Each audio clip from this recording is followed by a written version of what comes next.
I guess in terms of on the topic of alternate financing and structures, OrbiMed recently launched a royalty a fund, and I guess Jonathan, if you wanted to talk a bit about the rationale behind this, and I guess trends that you see in terms of this sector.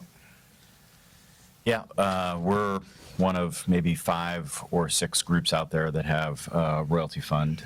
We just announced that we closed on a $600 million fund for structured finance and royalties just, I think, 2 or 3 weeks ago.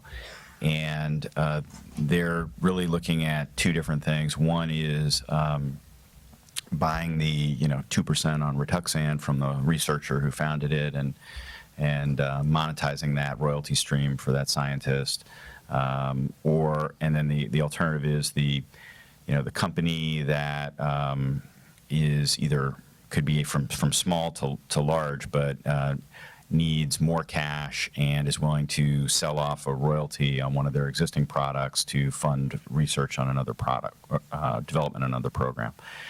So that could be a major pharmaceutical company who can only develop 10 drugs, and they're willing to give a 3% royalty on an approved product so that they can bring in enough current cash to not remove cash off their balance sheet and fund an 11th program. Or that could be a small cap company that's done $12 million in sales for 4 years in a row on a product that's very steady, and they need cash, and it might not be an exciting equity investment because we don't think there's that much upside in it. It's just sort of a steady Eddie $12 million a year revenue stream, and it's not really doing much.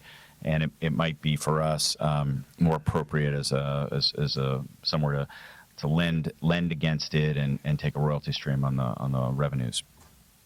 But these are, as people are getting more and more creative, there's less money obviously in the system now, particularly on the venture side of the business. And I think more than half of the venture funds will probably go out of business in the next 2 to 4 years. And if that does happen, then people are going to be looking for creative ways to finance, and certainly venture debt has been one. Structured finance and royalties is another.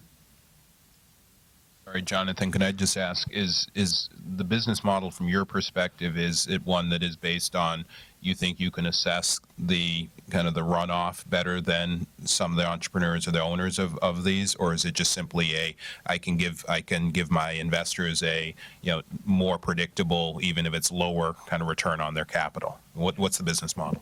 So it depends on what type of company we're giving up doing a transaction with. So in the instance of 2% royalty on Epogen or some approved product, we have analysts obviously that cover Amgen, and they have a good feeling on where they think that's going. So we might be able to sharpen our pencil and maybe get win in a bidding war against other firms. And also what a lot of these royalty funds now do is they pool together several of their royalties, and they can borrow against it. So you can leverage on the transaction. So if you wanted to get, you can maybe goose up your overall return by another, 5 or 7% or something like that.